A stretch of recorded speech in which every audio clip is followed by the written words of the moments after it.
We are FM Immortal, a channel that's been going for just over a year now, delivering incredibly mid-tier production videos, but featuring some absolutely top-tier tips for Football Manager, which we try our best to make sure are unique to us and therefore complimentary for our community.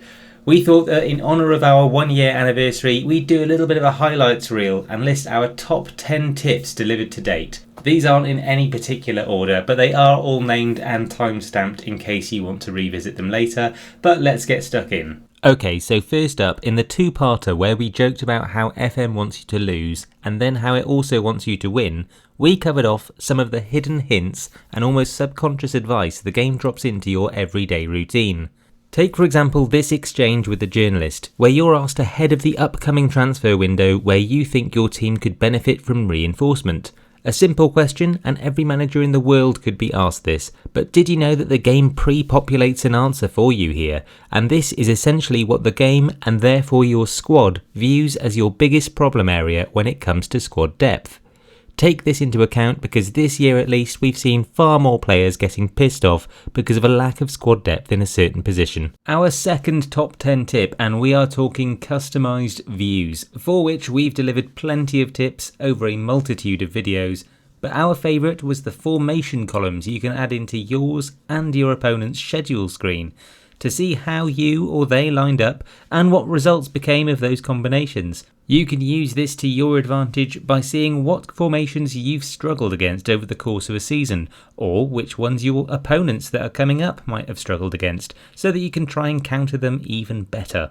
But in essence, you can make many more better decisions by having your schedule and squad tabs specifically better set up than they are in the default view. Our third top tip: building good calendar and training schedule habits can save your bacon when it comes to morale and fatigue management in this game. You can set reminders, for instance, to check on things like player happiness every month, and you ought to be very careful when it comes to rearranged fixtures and the occurrence of match practice, which would have your players playing a cup match and then a match in consecutive days, which might be a bit of a bug actually in FM24, but it can certainly cripple your players as well. So if at any point you've had a match rearranged or a new cup game put into your calendar schedule, make sure that when you're in the training view, you don't have a match practice the day after or the day before an actual match. Tip number 4 then: physical attributes obliterate mental and technical attributes when it comes to the importance for winning matches in this game. And in fact, mental and technical attributes only get more important as you go higher into the elite levels of club management. So this one isn't exactly unique to FM Immortal, and we're not claiming that this discovery, which did the rounds a few months ago, was anything to do with us, but equally we don't quite endorse this chap's finding either. There is always more under the bonnet when you do these sorts of experiments in FM, and we should know after this brains versus brawn exercise from FM23. But the bottom line is our top 6 attributes per position, and those core attributes that we speak about in our most popular video on YouTube to date, are indeed the best view of what matters where when it comes to attributes in Football Manager. Our fifth tip from our top 10 tips for the top is actually that advanced forwards will typically get more bites of the cherry, so to speak, because of their role's intended positioning on the pitch. Now, this one stems from another one of our in-game editor test videos from last year, but it actually saw AFs register 50% more shots on target than a pressing forward, which was our control for that experiment, and that striker's favourite role. So we are heading into that time of year again where we will run more tests and experiments in FM, having recently wrapped up our main save with Marseille, so you can expect to see a lot more of this good stuff in the coming weeks and months, and well, you know what to do.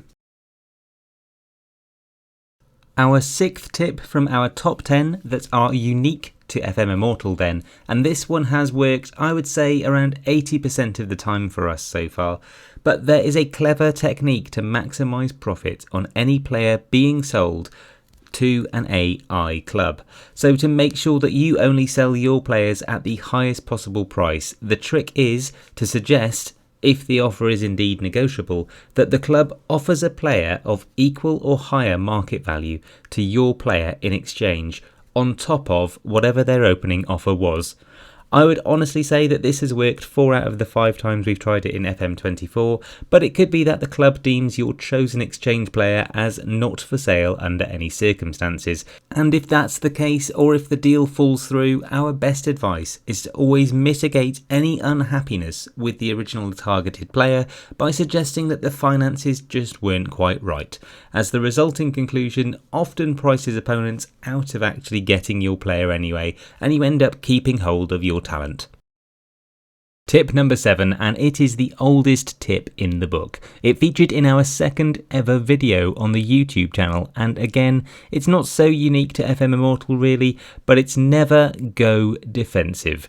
It's a simple mistake to heed your assistant manager's advice mid-match when you're under the cosh, or if you've had a man sent off maybe, but cautious and balanced will do just fine in such scenarios, and you'll invite way too much pressure by sitting any further back than that. It's just not a game that knows how to handle defensive formations successfully yet, but we're praying in FM25 that this might be rectified. Please and thank you. With that said, we've put some very good tips out there in this video, far more recently to boot, covering how, when and why you should employ a plan B, and we think that that might just be our very best video, so go and check it out. Our number 8 top 10 tip for the top in 2024 is that there is an order in which you should prioritise mastering Football Manager, and in our very humble opinion, it is this. So we think that just by mastering tactics, attributes and squad depth, you're already over halfway there to perfecting how you win in this game. Our penultimate top 10 tip and number 9 was perhaps the most difficult to choose between, because we've given so many tips out about finding talent, knowing what to look for and where, that we might actually transform FM Immortal into some kind of dating agency. Anyway, you can find bargain wonder kids in this game by keeping tabs on young players with high salaries. The game can mask all the attributes and ability ratings under its various smoke and mirror combinations, but it'll always give the game away a bit by showing you which teenagers are already on an absolute whack. You can discover more hot prospects by searching for youth players with 1 or more senior international cap, and you absolutely have to look for determination in your academy setup without always trusting that star system on youth intake day. Now this set of videos has you covered for becoming your own scout in FM, so go add those to your watch later. Our 10th and last in this list, but by no means the least effective tip, and it's all about those key dates that you ought to know about and bookmark in your calendar. Now we go into these in a little more detail in the video that's on screen right now, and that you can find as one of our older videos on the YouTube channel, but in FM24 it very much still holds up.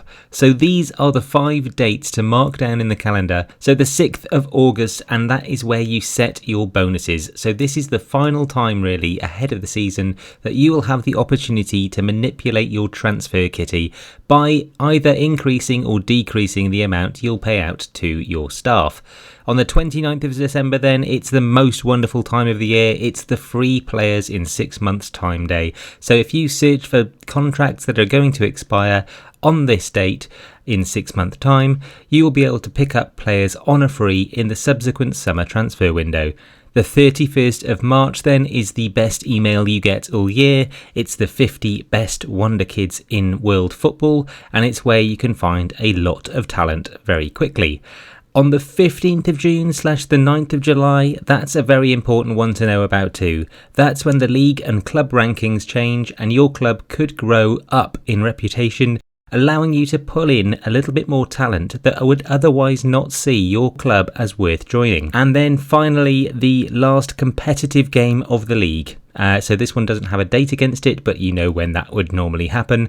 It's when your budgets are set. So if you've hit your target and you've made the Champions League, then it is at this point the board will set your summer kitty. So that's quite a spectrum of tips and tricks, right? And we haven't even covered off our cup final routine recommendations, the experience we've had with the FM meta over the past few years, our recipes for winning the Champions League or for scoring more goals with January loanees, our squad building tips, the best formations we've used, the top 2 player traits per position, the list goes on. But is there anything from the videos that you've watched that you're surprised didn't make our cut? please let us know down in the comments. You know we love a shout out. And if you've liked this video, please show us some love too. Hit that like button for us, subscribe if you haven't already, and we will catch you next time. Adios.